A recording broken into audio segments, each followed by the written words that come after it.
juga lagi ada event menarik. Untuk bonus new membernya kita ada 100% depositnya guys. Yuk kapan lagi? Yuk kita langsung daftar aja. Linknya ada di pin komentar di bawah ini. Laga pramusim akan menjadi ajang pemanasan bagi pelatih anyar Manchester United Erik ten Hag. Liverpool tim pertama yang akan dia hadapi. Manchester United memiliki 6 pertandingan pramusim yang dijadwalkan berlangsung pada Juli 2022. Laga ini bisa menjadi pemanasan untuk Erik ten Hag. Ten Hag akan mendapatkan kerjaan berat menunggangi tim yang tampil sangat jeblok pada musim 2021-2022. Tur pramusim bisa menjadi langkah awal pelatih asal Belanda itu untuk mendekatkan diri dengan anak asuh barunya itu. Sebelumnya, Manchester United absen dalam tur pramusim sejak 2019 karena terkendala COVID-19. Kali ini, The Red Devils kembali memulai serangkaian pertandingan pemanasan. Dilansir dari 90 Min, laga pembuka pada tur pramusim United adalah melawan rival mereka di Liga Inggris, Liverpool, yang akan berlangsung pada Selasa, 12 Juli 2022 di Thailand. Setelah itu, Setan Merah akan berlangsung terbang ke Australia untuk laga melawan Melbourne Victory dan Crystal Palace di MCG, sebelum menghadapi Aston Villa di Perth. Tim asuhan Erik ten Hag kemudian akan kembali ke Eropa, tepatnya di Norwegia, untuk bertanding untuk melawan Atletico Madrid di Oslo. Selang sehari, United akan langsung bentrok menghadapi Rayo Vallecano.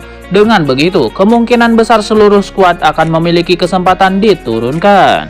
Liga Inggris sendiri akan digelar pada Agustus mendatang, yang nantinya akan rehat pada pertengahan November untuk Piala Dunia 2022 di Qatar.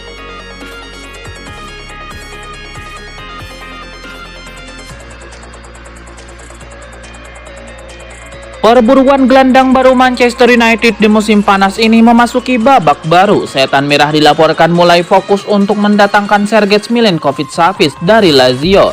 Dilansir Calcio Mercato, Milinkovic-Savic sebenarnya bukan pilihan utama MU karena United lebih memprioritaskan transfer Frenkie de Jong dari Barcelona. Namun sayang Barcelona cenderung mempersulit transfer ini. Mereka membandrol de Jong dengan harga yang sangat mahal sehingga MU mulai enggan melanjutkan transfer ini. Itulah mengapa MU beralih ke Milinkovic-Savic karena sang gelandang dinilai cocok untuk tim mereka.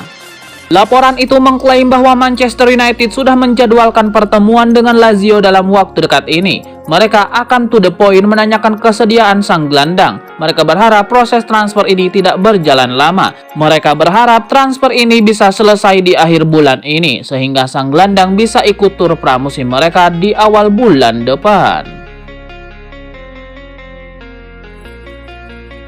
Rumor Manchester United meminati jasa Anthony nampaknya bakal jadi kenyataan. Setan Merah dilaporkan sudah mulai membuka komunikasi dengan Ajax Amsterdam untuk transfer sang winger. Dilansir Sky Sport, Manchester United benar-benar meminati jasa Anthony. Mereka sudah membuka komunikasi dengan Ajax Amsterdam untuk transfer sang winger.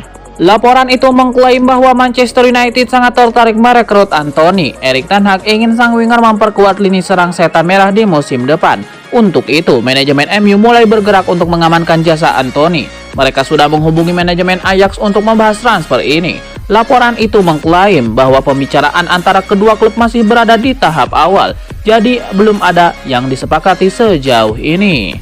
Laporan yang beredar di Inggris menyebutkan MU untuk merekrut Anthony cukup besar karena mahar transfer sang winger cukup terjangkau.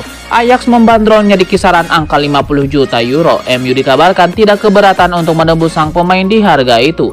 Belum lagi, United punya hubungan yang baik dengan Ajax, sehingga mereka pede bisa menuntaskan transfer tersebut.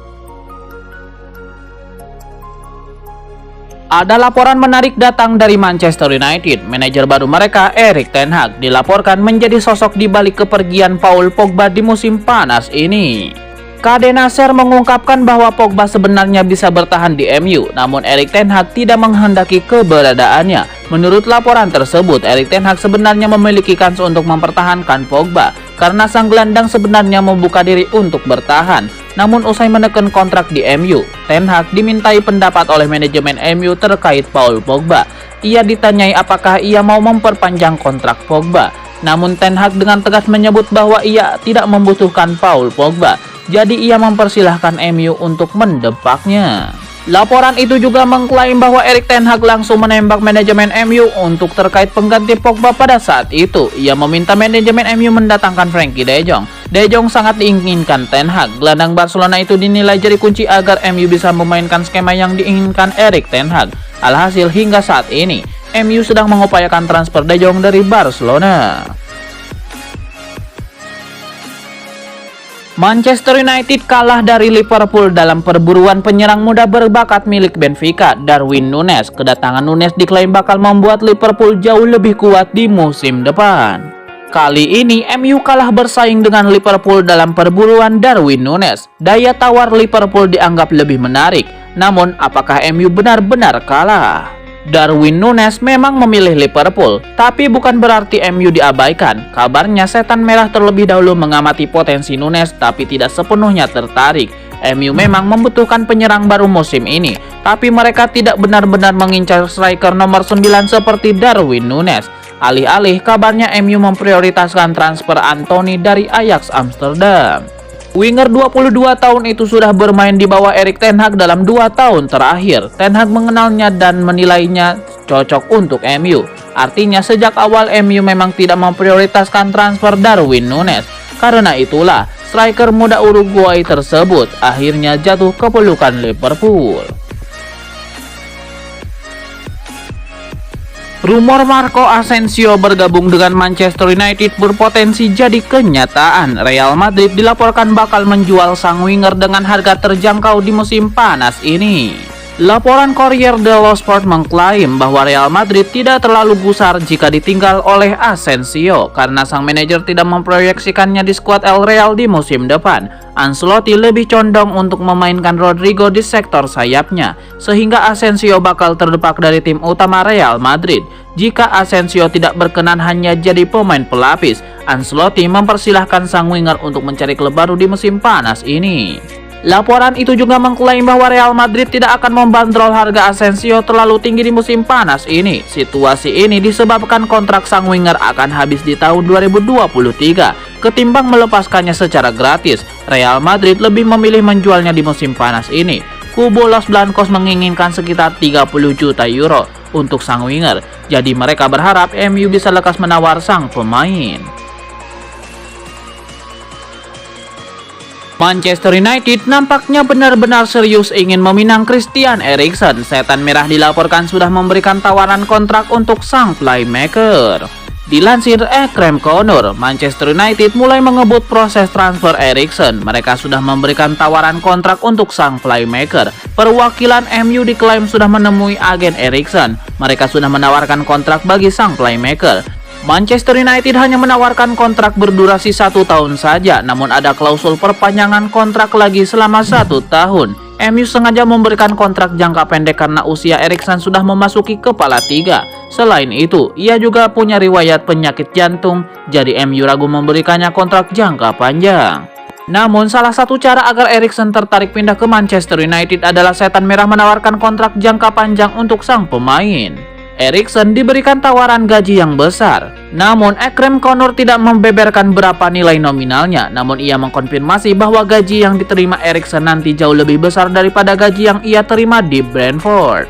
Dalam wawancaranya kepada Viaplay, baru-baru ini Eriksen membuka diri bergabung dengan Manchester United. Eriksen menyebut bahwa ia tidak terlalu mempedulikan MU gagal bermain di Liga Champions, sehingga Setan Merah bakal mengupayakan sang playmaker bergabung dengan mereka. Gelandang Barcelona Frenkie de Jong mengaku tersanjung mendengar ketertarikan Manchester United terhadap dirinya. Namun Frenkie de Jong masih enggan berbicara banyak soal masa depannya. Saat ini Frenkie de Jong sedang menjalankan tugas bersama timnas Belanda. Dia baru saja mengantarkan tim Oranje menang 3-2 atas Wales di UEFA Nations League. Usai pertandingan, Frenkie de Jong ditanya soal rumor kepindahannya ke Manchester United. De Jong mengaku sangat tersanjung dengan rumor tersebut. Namun, Frenkie de Jong masih enggan berbicara banyak soal masa depannya. Mantan pemain Ajax itu menegaskan bahwa dirinya masih merasa baik-baik saja di Barcelona. Seminggu sebelumnya, De Jong menegaskan keinginannya untuk tetap bertahan di Camp Nou. Dia tidak pernah menyesal membela Barcelona meski belum banyak meraih trofi di sana. Manchester United akan memulai era baru bersama Erik ten Hag pada musim depan. Dia diharapkan bisa mengembalikan kejayaan Manchester United yang luntur beberapa tahun terakhir. Erik ten Hag kabarnya menginginkan sejumlah mantan anak buahnya untuk bergabung ke Old Trafford. Salah satunya adalah Frankie de Jong. Fenomena manajer merekrut mantan anak buahnya tentu sudah sering terjadi di Manchester United. Berikut ini 3 juru taktik MU sebelumnya yang pernah melakukannya. Yang pertama, David Moyes. Setelah diangkat menjadi manajer Manchester United pada tahun 2013, David Moyes membawa serta Marouane Fellaini ke Old Trafford. Fellaini sebelumnya menjadi anak buah Moyes di Everton. Sayang, kiprah Moyes bersama MU berlangsung cukup singkat. Manajer asal Skotlandia tersebut dipecat menyusul hasil buruk yang diraih Setan Merah. Setelah Moyes angkat kaki, Fellaini masih tetap bertahan di MU. Gelandang asal Belgia itu bahkan menjadi pemain penting Setan Merah di era kepemimpinan Jose Mourinho. Yang kedua, Louis van Gaal. Manchester United merekrut Louis van Gaal pada musim panas 2014. Mantan pelatih Barcelona tersebut ditunjuk menangani Setan Merah setelah mengantarkan Belanda menjadi peringkat ketiga di Piala Dunia. Saat bekerja di Old Trafford, Van Gaal membawa 2 mantan anak buahnya di tim oranye, Daley Blind dan Memphis Depay. Blind direkrut dari Ajax Amsterdam, sedangkan Memphis Depay dikontrak dari VSV Eindhoven. Yang ketiga, Jose Mourinho. Jose Mourinho merekrut Zlatan Ibrahimovic setelah ditunjuk menjadi manajer Manchester United pada tahun 2016. Keduanya diketahui pernah bekerja sama di Inter Milan. Pada musim berikutnya, Mourinho kembali memboyong mantan anak asuhnya ke Old Trafford. Dia adalah Nemanja Matic yang direkrut dari Chelsea. Ibrahimovic menghabiskan 2 musim bersama Setan Merah, sementara Nemanja Matic membela Setan Merah selama 5 musim.